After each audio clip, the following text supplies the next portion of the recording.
Vamos iniciar agora o primeiro período da nossa aula de Aerodinâmica 1 de 2 de junho de 2020. Vamos continuar então com a análise da matéria teórica relativamente às primeiras secções do capítulo 10 do livro-texto, começando por relembrar que na aula passada nós fomos aplicar então a teoria da linha sustentadora, uma teoria de fluido perfeito, mas agora aplicável a asas finitas, ao contrário de outras análises, também baseadas em fluido perfeito, que já tínhamos feito para perfis alares no capítulo 9. Nesta teoria de fluido perfeito, correspondente então à teoria da linha sustentadora, nós fomos primeiro escrever a distribuição de circulação ao longo da envergadura da asa. Portanto, a partir do momento em que passamos a ter uma asa finita, a circulação, que antes era apenas a intensidade do vórtice ligado, portanto, para justificar condição de Kuta no bordo de fuga para um perfil alar, agora, na medida em que temos uma asa finita e, portanto, é formada por muitas secções de asa, portanto, muitos perfis alares, portanto, secções bidimensionais, que constroem, então, uma asa tridimensional, a nossa asa finita. Portanto, nós vamos ter, efetivamente, uma distribuição de circulação que, sendo a asa plana e simétrica, será de esperar que atinja o valor máximo aqui a meio da envergadura, sendo que terá de cair a zero em ambos os bordos marginais. Utilizamos então a série de Fourier para ir aproximar esta função, que era desconhecida, e pelas suas características ficámos apenas com a função par, sendo para produzir a sua descrição em função deste somatório de termos que correspondem ao produto de coeficientes, que fomos também definir através desta adimensionalização, portanto, como coeficientes adimensionais, B1, B2, B3, B4, por aí fora, a multiplicar efetivamente pelo seno de frequências cada vez mais elevadas. E, portanto, dessa forma, nós encontramos então uma expressão que nos permitiu também determinar uma relação, com base nesta, para o ângulo de ataque induzido, que era então produzido em cada uma destas secções de asa pelos vórtices marginais ou vórtices arrastados, que resultam então aqui da linha sustentadora, de modo que a asa finita produz a sustentação. Ora, tendo em conta o sentido que tem de ser para os vórtices arrastados, que tem de ser coerente com o do vórtice ligado, para produzir sustentação na asa, certo?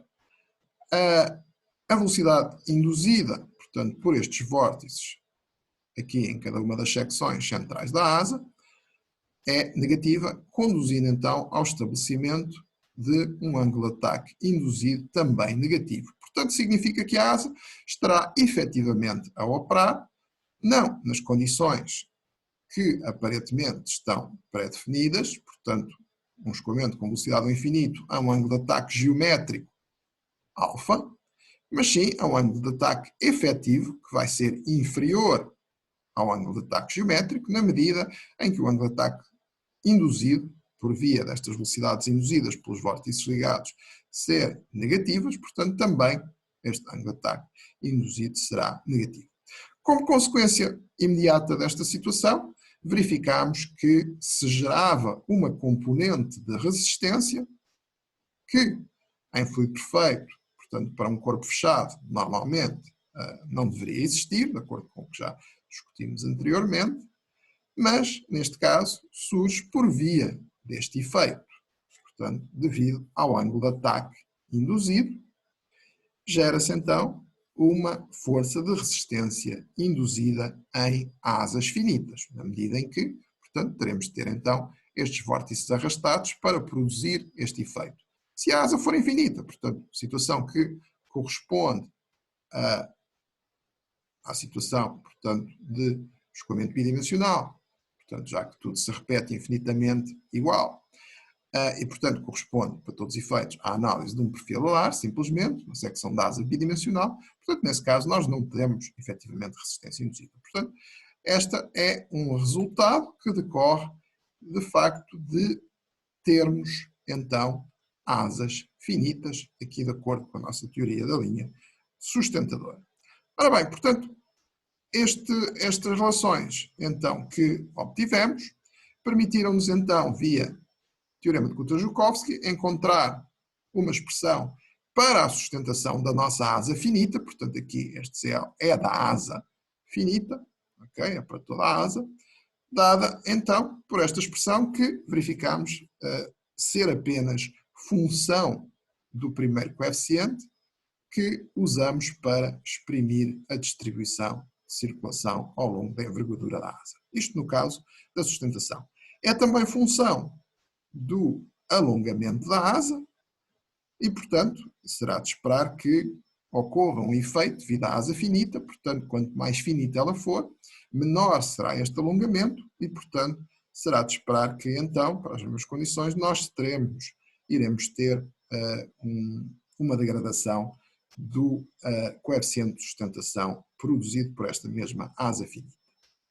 Depois, utilizando a relação que concluímos que produzia a resistência induzida, em função do ângulo de ataque induzido, fomos então, já que já tínhamos uma expressão ali para, efetivamente, a sustentação de cada secção da asa também, fomos então introduzir aqui, portanto, de forma a podermos escrever o coeficiente de resistência induzida para a asa finita.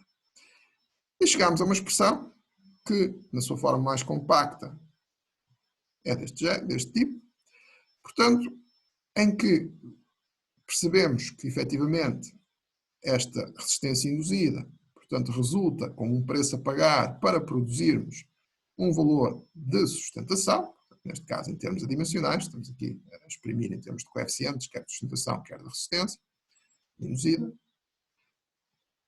em que essa dependência é justamente com o quadrado da sustentação, ou do coeficiente de sustentação produzido, e depois vamos ter também uma dependência, portanto, tanto maior resistência induzida iremos obter, quanto menor for o alongamento da asa também, portanto, quanto mais finita for a asa, quanto menos bidimensional for a asa, aliás, podem ver que na situação bidimensional, portanto, o alongamento é infinito e, na realidade, então, por qualquer valor de CL finito, portanto, nós teríamos sempre resistência induzida zero. Portanto, este é um efeito que surge apenas por via do facto de termos uma asa finita. Por outro lado, também teremos tanto maior resistência quanto menor for a eficiência, a chamada eficiência de Oswald, que então é expressa desta forma em função deste somatório que envolve aqui uma razão de coeficientes para n maior do que 1, portanto, os coeficientes adimensionais BI ou BN que utilizamos para definir a nossa distribuição de circulação ao longo da envergadura.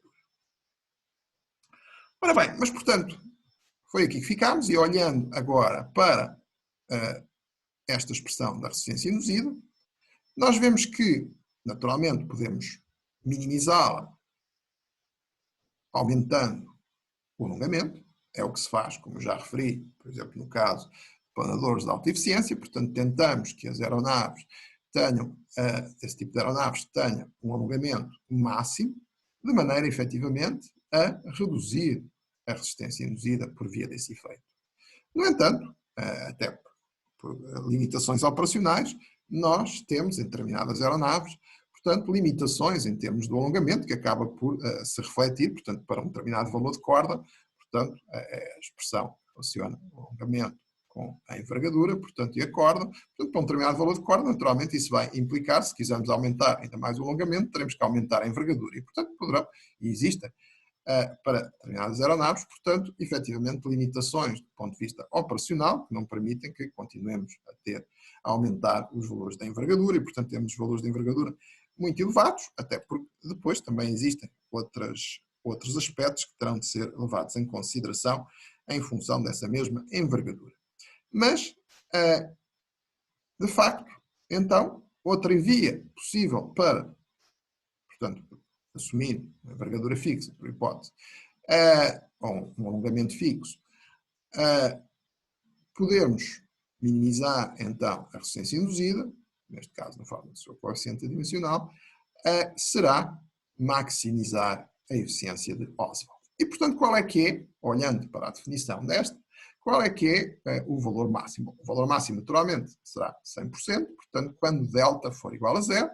Relembre-se que este delta era, então, definido desta forma, ok? Vinha destas expressões aqui de cima, intermédias, e, portanto, isso significa que, se nós pudermos, então, fazer nesta expressão delta igual a zero, nós teremos, então, uma situação de resistência mínima e, portanto, com vantagens aerodinâmicas em termos de eficiência da asa, de eficiência aerodinâmica.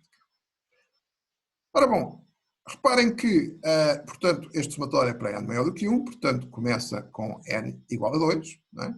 A dividir por B1, portanto, B1 nós precisamos sempre de ter, porque senão, se não tivermos B1, portanto, B1 tem de ser diferente de 0 para termos sustentação, senão não teremos sustentação.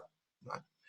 E, de qualquer forma, aqui também este somatório começa efetivamente em B1, em B2, portanto, para n maior do que 1. Portanto, assim sendo, e, embora aqui, portanto, assim sendo, dizia eu, portanto, nós vamos então impor B1 diferente de 0, mas todos os demais Bn, para n maior do que 1, serão então iguais a 0.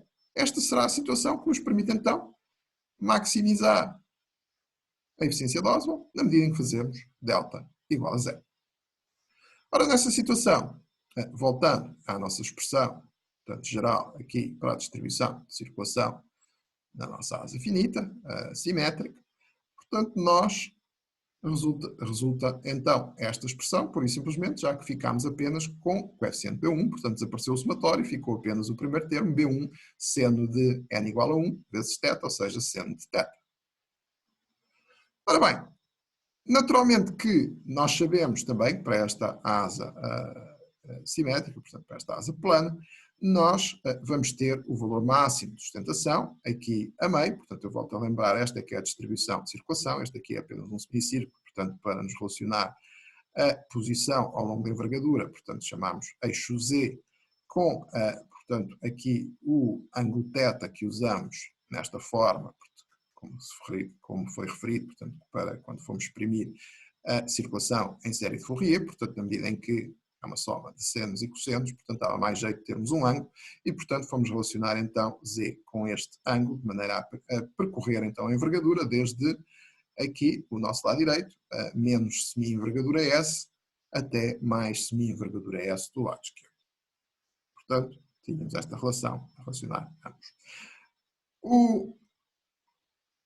O que acontece, então, é que nós podemos dizer que vamos ter, então, para θ igual a π sobre 2, que vai corresponder, então, aqui ao eixo y, nós vamos ter, para esta asa plana, simétrica, portanto, aqui o valor máximo da circulação será obtido naquela localização, vamos chamar-lhe, então, a esse valor máximo, portanto, obtido para θ igual a π sobre 2, vamos chamar o gama central, gama C, ok? E que é fácil de ver, portanto, substituímos aqui então π sobre 2, portanto, resulta simplesmente 4S, o infinito B1, ok? Portanto, sendo que gama C então pode ser escrito desta forma, podemos simplificar esta expressão então, simplesmente substituindo 4S o infinito B1 por gama C e, portanto, ficamos com esta distribuição de circulação, como veem, é dada simplesmente, então, para esta situação que estamos a projetar de resistência induzida mínima, ok? Nomeadamente aqui, então, vamos ter uma distribuição de circulação que varia apenas com a função seno, sendo o seu valor máximo, portanto, este γc igual a 4s ao infinito B1, portanto, definido pelo valor de sustentação ou pelo coeficiente que acaba por determinar, portanto, este coeficiente B1 que acaba por determinar o valor de sustentação que vamos ter a partir também do alongamento da asa. Ora bom, agora, notando de novo mais esta relação, que nos relaciona Z com S, que vimos há pouco, e que já tínhamos visto na aula passada, se nós aplicarmos aquela expressão, e voltando um pouco atrás, portanto, primeiro elevamos tudo ao quadrado, ficamos com o cosseno quadrado de θ. Se aplicarmos a lei fundamental da trigonometria, que nos diz que o cosseno quadrado de θ é igual a 1 menos seno quadrado de θ, nós podemos obter, então, resolvendo em ordem a θ, temos a raiz quadrada, ok? Dividindo tudo por s quadrado, ficamos com raiz quadrada 1 menos z quadrado sobre z quadrado. Portanto, podemos então substituir aqui o nosso seno θ por esta expressão e fica então o nosso distribuição de circulação. Agora mudamos de novo de θ para z, porque nos dá mais jeito, portanto, ter uma distribuição ao longo de z nesta fase, portanto, a distribuição ao longo de θ só deu mais jeito quando estávamos a exprimir, portanto, a nossa distribuição de circulação na forma de uma série de Fourier. Agora, em termos práticos, dá-nos mais jeito voltar de novo à nossa coordenada z e, portanto, é isso que fazemos com esta relação, como eu disse, resulta diretamente desta por via da lei fundamental da trigonometria e, portanto, chegamos a esta expressão. Podemos passar γc para este lado, portanto, vai ficar γ de z sobre γc, portanto, a distribuição de circulação ao longo de z a dividir pelo seu, normalizado pelo seu valor máximo. Ficamos aqui com uma raiz quadrada, podemos elevar tudo ao quadrado e fica este termo ao quadrado, ok? Portanto, quadrado de ambos. A raiz quadrada vai desaparecer, ok? Podemos passar este termo também para o outro lado, ficando então mais z quadrado sobre s quadrado e o 1 vai permanecer do mesmo lado, portanto, igual a 1. Ora, esta equação, vocês reconhecerão como a equação de uma elipse que tem como semi-eixo o γc, que é efetivamente ali o valor máximo então, da distribuição de circulação, e S, que é o valor da semi-envergadura da asa. Ora bom, portanto, chegamos então à conclusão que se quisermos minimizar a resistência de uma asa finita, nós devemos então conseguir uma distribuição de circulação que, ao longo da envergadura, corresponda então a uma elipse. Portanto, é isso que nós necessitamos para minimizar a resistência.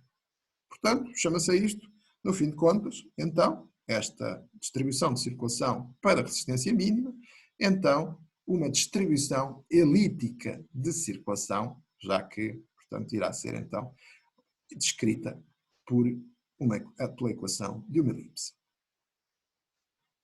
Ora bom, vamos deixar para já, então, esta conclusão e vamos voltar, então, às nossas asas finitas e, nomeadamente, à nossa conclusão anterior de que, devido ao ângulo de ataque induzido, efetivamente, as asas finitas operam ou funcionam a um ângulo de ataque efetivo que não corresponde ao ângulo de ataque geométrico, na realidade vai ser um ângulo de ataque mais reduzido na medida em que será a soma do ângulo de ataque geométrico mais o ângulo de ataque induzido, sem que o ângulo de ataque induzido é negativo. Ora bem, portanto, isto é o que acontece em cada secção da asa, não é? Para uma asa finita, portanto, uma asa tridimensional. Mas, portanto, isto corresponde à forma como está a operar. Portanto, na realidade, cada uma das secções da asa, o que depois vai refletir, naturalmente, na asa completa. Ora bem, mas, portanto, voltando então aqui às relações que nós temos para cada uma das secções da asa, portanto, para os perfis alares que compõem, então, essas secções da asa, nós podemos dizer que a sustentação produzida por cada uma dessas secções, chamamos de L2D, portanto, corresponde às secções da asa, certo? É dada então, como sabemos, pelo teorema de Kutan-Joukowski, ρ o infinito γ, portanto, sendo γ de novo a circulação, e por outro lado, por definição do coeficiente adimensional de sustentação também para cada uma das secções da asa, portanto, bidimensionais, né? nós temos que CL2D é igual a L2D a dividir por 1 meio de ρ infinito vezes C. Isto por definição, portanto, de CL2D, que é L2D adimensionado pela pressão dinâmica e por um comprimento da corda. Portanto, temos esta relação para cada uma das secções de asa. Por outro lado, o nosso CL2D, portanto o CL produzido por cada uma das secções de asa, é, como sabemos, aquilo que vimos no capítulo anterior, no capítulo 9, portanto, também pela teoria do fluido perfeito, desde que os ângulos sejam pequenos, e aliás isso é também uma condição, do ponto de vista prático, portanto, estes modelos do fluido perfeito produzirem resultados razoáveis. Aquilo que nós vimos então, desde que os ângulos então de ataque fossem pequenos, este coeficiente CL, portanto, correspondente à sustentação adimensional produzida por cada secção de asa, por cada perfil alar, que forma então esta asa finita, esta asa tridimensional, corresponde a um coeficiente, que é a taxa de variação de CL com alfa, o chamado DCL de alfa, que era aproximadamente constante e aproximadamente, vimos nós, aproximadamente igual a 2π. Poderá variar um pouco em função das características do perfil, da sua espessura, etc., mas rondava o valor 2π, de acordo com a nossa teoria de fluido perfeito para perfis alares. Vezes, então, para pequenos ângulos, vezes o ângulo de ataque geométrico mais o ângulo de sustentação nula, portanto, o beta. Isto admitindo, então, que, no caso geral, os perfis alares poderão ter curvatura e, portanto, nesse caso, terão, então, um ângulo de sustentação nula, um beta que será não nulo, como também definimos, então, no capítulo anterior, no capítulo 9 do livro-texto. Ora, conjugando ambas as relações, portanto, estas duas, portanto, teorema de Kutzer-Joukowski, com a definição de CL2D, portanto, ρ vai cortar dos dois lados, o infinito vai cortar aqui com um dos infinito. Depois podemos substituir CL2D por esta expressão também, e vai resultar, resolvendo em ordem, bem, estes já cortaram, portanto fica diretamente a circulação, igual ao meio que sobrou, o ρ cortou, o infinito ainda sobrou, um dos infinitos, o C também, e fica aqui o CL2D, que vai ficar A2D, certo? Vezes A mais beta. É o que temos aqui. Portanto, então, a circulação para agora a nossa asa finita, certo? Portanto, circulação ao longo, então, da envergadura da asa, vai depender de todos estes fatores. Naturalmente, temos um fator que é constante, que é 1/2, certo? Outro também que para determinadas condições de voo, portanto, o infinito é também constante, mas todos os demais, o A2D, o C, que é a corda, portanto, aqui o A2D, portanto, relembre-se, é a taxa de variação de CL com alfa para cada secção de asa. Okay? A corda também de cada secção de asa, portanto, cada um dos perfis alares que forma cada uma das secções de asa. Okay? O ângulo de ataque geométrico, o ângulo de ataque para sustentação nula, e relembrando também que, de facto, em 3D, portanto, para a asa finita, este ângulo de ataque geométrico, na realidade, deve ser entendido como a soma do ângulo de ataque geométrico, portanto, deve ser entendido como um ângulo de ataque efetivo e, portanto, como a soma do ângulo de ataque geométrico que, de facto, temos, mais o ângulo de ataque induzido. E, portanto, todas estas quantidades poderão, no caso geral, variar ao longo da envergadura e, portanto, serão, tal como, portanto, a circulação, que então, a distribuição de circulação, que então irão determinar ao longo da envergadura da asa, portanto, estes valores, portanto, variando o perfil alar, por exemplo, nós teremos então variação deste A2D, naturalmente será sempre relativamente próximo de 2π, mas poderá então variar ao longo da envergadura, portanto, variando a secção de asa, portanto, o perfil alar que se usa para essa secção de asa, variando a corda ao longo da envergadura, portanto, nós conseguiremos também alterar a distribuição de circulação. O infinito, naturalmente, é constante, para condições de voo constante. Se não varia, não vai variar. Portanto, é um escoamento não perturbado, não varia ao longo da envergadura, como é lógico, não varia de forma nenhuma. Depois, o ângulo de ataque é geométrico, variando ao longo de Z. Isto corresponde àquilo que se costuma designar, portanto, colocarmos então perfis variando ao longo de Z, portanto, para cada secção da asa, colocando-nos a operar a diferentes ângulos de ataque geométrico. Portanto, isto significa que na prática vamos estar a torcer a asa. Portanto, vejam cada uma das secções da asa, cada um dos fuselares, portanto, a mudar o seu ângulo de ataque, okay, ao longo da envergadura, é como se torcêssemos a asa. Portanto, trata-se de algo que nós designamos por torção geométrica. Ou seja, também por torção geométrica da asa nós podemos alterar a distribuição de circulação ao longo da envergadura. Já modificando, mais uma vez, a curvatura do perfil alar, portanto, alterando o perfil alar que temos em cada uma das secções, portanto, e alterando a curvatura, aquilo que nós aprendemos, então, mais uma vez relembrando, capítulo 9, é que alteramos o ângulo de sustentação nu. Portanto, alteramos o valor de beta quando alteramos a curvatura do perfil, uma vez que este beta está ligado, é determinado pelo valor da flecha da asa, que, naturalmente, quantifica a respectiva curvatura. Portanto, o valor da flecha do perfil alar, não é da asa. O valor da flecha do perfil, portanto, flecha em termos de curvatura. Não tem nada a ver com o ângulo de flecha da asa. Atenção, nada de confusões, o termo é o mesmo. O ângulo de flecha da asa é uma coisa. A flecha do perfil alar, portanto, que quantifica a sua a respectiva curvatura, okay, é outra coisa, e foi o que nós vimos no capítulo 9. Portanto, não confundir uma coisa com a outra. E, portanto, desta forma, nós conseguimos também, reparem, olhando aqui para o CL, que acaba por ser a função de alfa mais beta, portanto, nós conseguimos, digamos, efeitos semelhantes, certo? Quer alterando o alfa, quer alterando o beta, como vê. Está aqui, é uma soma de ambos, certo? E, portanto, designa-se também este efeito, ao variar a beta, variar, portanto, a curvatura, a flecha de perfil alar, que corresponde a cada uma da secção da asa ao longo da envergadura, okay? Designa-se a isto uma torção também, porque na realidade vamos produzir o mesmo efeito, que aqui, através da tal torção geométrica, que há pouco foi descrita, certo? Mas agora chamamos torção aerodinâmica, uma vez que é conseguida essas variações de CL, portanto, pela via puramente aerodinâmica, mas de forma semelhante àquilo que se faz quando se aplica a torção geométrica, uma vez que, reparem, de facto, o nosso CL para cada secção de asa depende, e que depois determina o valor de circulação, como vimos aqui, okay? Depende efetivamente da soma de alfa mais beta. Bom, e finalmente, o nosso ângulo de ataque induzido, que já conhecemos, portanto, que resulta de facto daquele efeito da asa ser finita, portanto, das velocidades induzidas pelos vórtices de bordo marginal.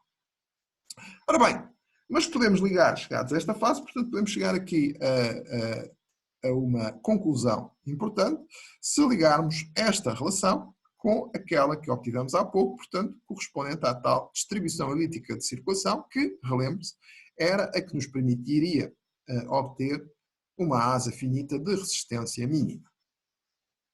E, portanto, reparem, uma hipótese relativamente simples, uma vez que é mais difícil de controlar, portanto, todos estes parâmetros, o alfa, o beta, A2D, em que aí no A2D, nomeadamente, temos pouca gama de variação. Este alfa e beta, naturalmente, não podemos exagerar, porque senão podemos ter separações depois, numa situação real, não é? Portanto, a melhor maneira de, efetivamente, nós conseguirmos obter uma distribuição de circulação elíptica, de forma, como vimos, a conduzir a uma resistência mínima da asa finita, será aqui, baseando-nos na corda variável, impor uma distribuição de corda que seja ela elíptica. Portanto, se esta for uma distribuição elíptica, portanto, corresponder a uma função elíptica, aqui a função que nos dá a forma da corda, a distribuição da corda ao longo da circulação, ok? Portanto, nós conseguimos efetivamente uma distribuição elíptica de circulação. Portanto, de facto, se nós usarmos uma asa elíptica, nós conseguimos verificar esta condição, portanto, de obter uma distribuição elíptica de circulação e, portanto, uma resistência mínima. Ora, foi justamente este conceito que foi utilizado no projeto do velhinho Spitfire, que eu irei então apresentar aqui, e portanto que vocês também virtualmente conhecerão e reconhecerão então aqui a forma elíptica da asa. Portanto, justamente uma distribuição elíptica de corda, portanto varia de acordo com uma elipse, certo? De maneira a produzir, então, uma distribuição de circulação desde deste bordo marginal, portanto, entre bordos marginais, ok?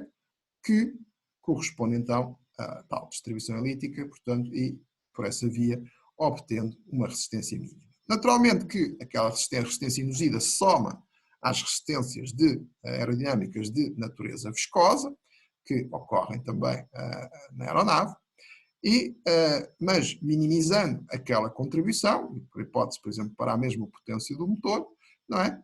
Tem-se, de facto, uma resistência total inferior e, portanto, para a mesma potência do motor, como eu referia, conseguem-se obter maiores velocidades e, portanto, havendo uma vantagem em termos de desempenho no que respeita a esta aeronave face a aeronaves, digamos, equivalentes, que não dispusessem da tal distribuição elíptica de circulação, na medida em que não tinham asas com esta geometria, portanto, com a geometria elíptica.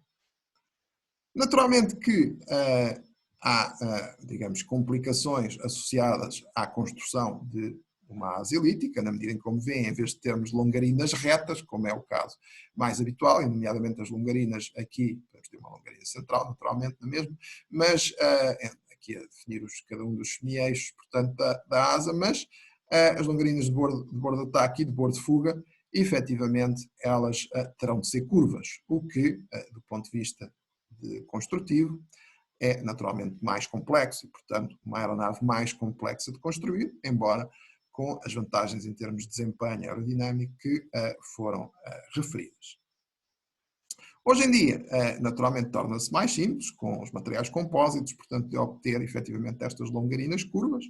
Todavia, aquilo que veremos é que continua a ser mais simples, digamos, em vez de construir estas longarinas curvas, aproximar a geometria elíptica, digamos, por asas trapezoidais, e, portanto, é por isso que, digamos, jogando ali com justamente o afilamento da asa trapezoidal, nós conseguimos uma aproximação razoável, não será exato, mas uma aproximação razoável à distribuição elíptica de circulação, portanto, ficamos lá perto, e, portanto, dessa forma, minimizando a resistência, embora não o máximo que poderíamos fazer, mas do ponto de vista estrutural, e, portanto, será bastante mais barato construir, então, essas asas do que será construir asas elípticas, embora sejam estas que correspondam, então, ao ótimo aerodinâmico, portanto, mínima resistência induzida, como acabamos de demonstrar. Bom, finalizando, então, esta matéria. Vamos escrever, então, mais uma vez, o nosso coeficiente de sustentação para a asa finita, portanto, para não haver confusões com os de cada secção da asa, podemos chamar CL3D, mas, digamos, quando escrevermos CL será sempre para a asa completa, então ficando o CL2D, portanto a chamada atenção para 2D, quando, portanto usaremos 2D quando estivermos a referir à secção da asa, portanto aos perfis alares que formam cada uma das secções dessa asa ao longo da envergadura. Ok? E portanto, nós podemos, pura e simplesmente por analogia, agora, se quisermos escrever uma expressão semelhante àquelas que tínhamos visto para 2D, portanto para perfis alares, para o nosso valor de CL, então da asa finita, portanto, de facto, um CL 3D, não é? Portanto, temos um coeficiente que corresponde à asa finita, e aqui sim é importante manter o 3D para, enfim, não haver confusões, com aquele que corresponde, portanto, o A2D, que corresponde a cada perfil alar, portanto, que forma a secção da asa. E, portanto, mas por simples paralelo, ok, nós podemos escrever que o CL para a asa finita, portanto, teria uma expressão semelhante, portanto, uma dependência, portanto, em pequenos ângulos de ataque, lá está, aqui com o ângulo de ataque geométrico mais o ângulo de sustentação nula, ok? Desde que este coeficiente fosse ajustado para a situação tridimensional. Ora, é possível fazer isto analiticamente para uma asa de geometria elíptica, como aquela do Spitfire que acabámos de ver, ok? E, portanto, se fizermos essa aproximação, que relembre-se corresponderia a uma eficiência de Auswald de 100%, que nem sempre será, mas habitualmente tentaremos desenhar as asas de maneira a que a eficiência seja bastante alta, como eu referi, mesmo não sendo elípticas, mas, por exemplo, como veremos no caso mais habitual, portanto, sendo as tais asas trapezoidais, com afilamento selecionado de forma a que fiquem bastante próximas de uma distribuição elíptica. Mas, portanto, na nossa asa elíptica nós poderíamos aqui indicar, portanto, uma corda central, portanto, chamemos-lhe CC. O ângulo de ataque induzido é apenas dado por menos B1, portanto, relembre-se aqui a expressão do ângulo de ataque induzido. Portanto, se nós temos apenas um único coeficiente, vamos ter menos, somatório de 1 vezes B1, seno de 1 vezes θ, que é seno de θ, dividir por seno de θ, o seno de θ corta, o 1 é como se não estivesse lá, portanto fica apenas menos B1. Certo? E, portanto, esse é o valor do ângulo de ataque induzido, é diretamente determinado, portanto, por uma asa elíptica, fazendo essa aproximação, nesta altura, portanto, por menos B1. O valor máximo também que ocorre da circulação, portanto, aqui na linha central, portanto, aquilo que chamamos anteriormente γC, certo? O nosso γC era dado, então, vimos nós, por 4S, o infinito B1.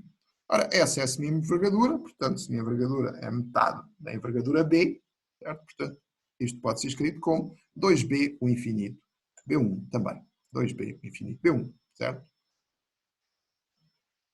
Já o nosso B1 também pode ser escrito à custa do valor de CL, portanto, da asa, e, portanto, se quiserem mais uma vez o nosso CL 3D, não é? Portanto, para essa situação da asa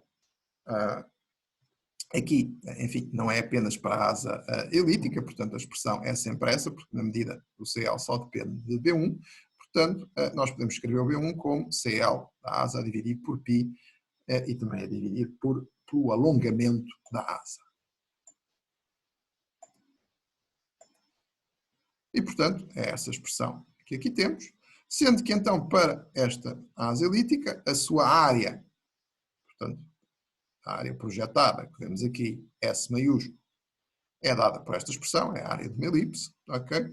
E o alongamento também, pela definição, usando a envergadura e a corda, aqui este valor da corda máxima, também pode ser calculado na medida em que teremos que calcular a corda média, não é? Portanto, o alongamento é a envergadura a dividir pela corda média, mas, portanto, podemos fazer isso para esta elipse.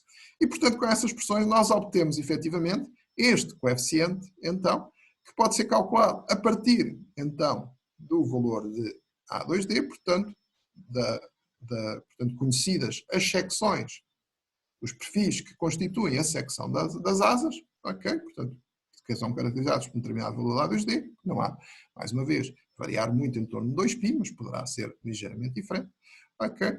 E há de ser função também, portanto, do alongamento, que também surge aqui nesta expressão.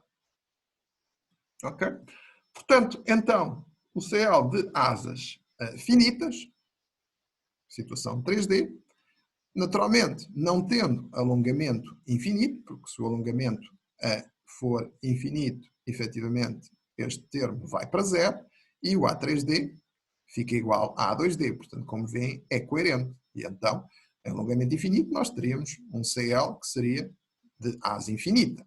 Portanto, correspondendo à situação bidimensional e, portanto, este coeficiente passava a A2D e a expressão aplicava-se como antes. Ok? Portanto, corresponderia a esta situação. Sempre que tivermos um alongamento finito, portanto, e à medida que ele se for reduzindo, como veem, o que vai acontecer é que este A3D vai se tornar cada vez mais pequeno do que o A2D, portanto, associado ou caracterizando cada um dos perfis alares que formam as secções bidimensionais da asa ao longo da envergadura. Okay? E, portanto, significa que, dizia eu, o CL, então, para a asa tridimensional, cresce a uma taxa, que é esta, A3D, que vai sempre ser mais pequena do que o A2D. A taxa que tínhamos de crescimento para uma situação bidimensional. Okay? E, portanto, um efeito que temos da asa finita é sempre, efetivamente, o CL tender a crescer menos, okay? Com alfa, nesta região em que é válida, portanto, teoria de fluido perfeito, portanto, tem pequenos ângulos, certo? E crescerá tanto menos quanto menor for o alongamento, quanto mais finita for a asa. Portanto, esta é também uma conclusão importante para as nossas análises qualitativas, em termos dos efeitos de asa finita e, nomeadamente, quantificado o facto de ser finita, a asa ser tanto mais finita quanto menor for o alongamento da asa, que relembre-se é a razão entre a envergadura e a corda média da asa. Ora bem, por outro lado, estas relações permitem-nos também estabelecer aquilo que se designa, portanto, em termos de problema de projeto de asa finita, e que podemos obter a relação fundamental, portanto, para este problema de projeto, igualando então a expressão que tínhamos obtido, portanto, anteriormente, de acordo com a nossa série de Fourier, okay, para a distribuição de circulação, neste caso em função de θ, portanto, θ ao longo da envergadura, portanto, para a nossa asa finita, e podemos igualá-la, então, esta expressão, passando agora de novo θ a z, sabemos que relacionamos θ com z, portanto, uma evolução ao longo de θ é uma evolução ao longo de z, ok? E, portanto, tínhamos obtido a expressão anterior, esta, que era a função de z, portanto, vamos igualar esta, efetivamente, a esta outra, ok? Mas agora, sendo esta função de z, não é? Uma vez que θ é ela própria função de z. Vamos precisar também, na medida em que nos vai surgir, ou surgiu há pouco, nesta expressão, portanto, o ângulo de ataque induzido, vamos precisar também de o escrever usando esta relação. E, de novo, vamos ter de passar tudo a z, não é? E, nessa situação, portanto, igualando ambas as relações e trabalhando analiticamente a expressão, ou algebricamente a expressão, nós obtemos esta relação que aqui está. Portanto, o somatório de Bn sendo dnθ vezes, aqui entre parênteses, n vezes um coeficiente μ, que também varia com θ, ok?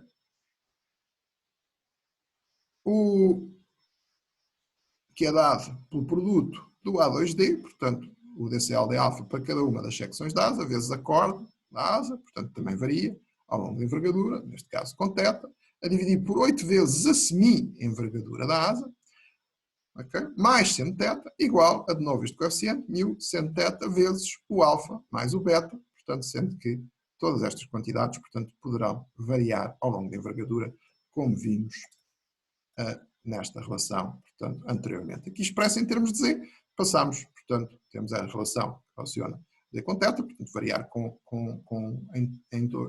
z ao longo da envergadura é variar com θ também ao longo da envergadura. E, portanto, para igualarmos ambas, tivemos que, efetivamente, ali usar a nossa relação entre z e θ, não é? E, portanto, ficamos com esta expressão que é a chamada equação do monoplano. E a razão por que se designa a equação do monoplano é porque ela surge numa altura em que ainda existiam aviões que eram biplanos e até triplanos, e, portanto, esta aplica-se, então, àquilo que foi a configuração que acabou por vingar, não é? Que é a configuração na forma de monoplano, e é a relação que nós iremos utilizar, então, para o projeto dessas asas, portanto, numa perspectiva, então, de acordo com o nosso modelo de fluido perfeito. Depois, teremos naturalmente de complementar essa análise, como já sabemos e como fizemos para perfis alares, também com efeitos de fluido real. Esta equação do monoplano irá então ser utilizada em exercícios da sebenta, como veremos nas próximas aulas.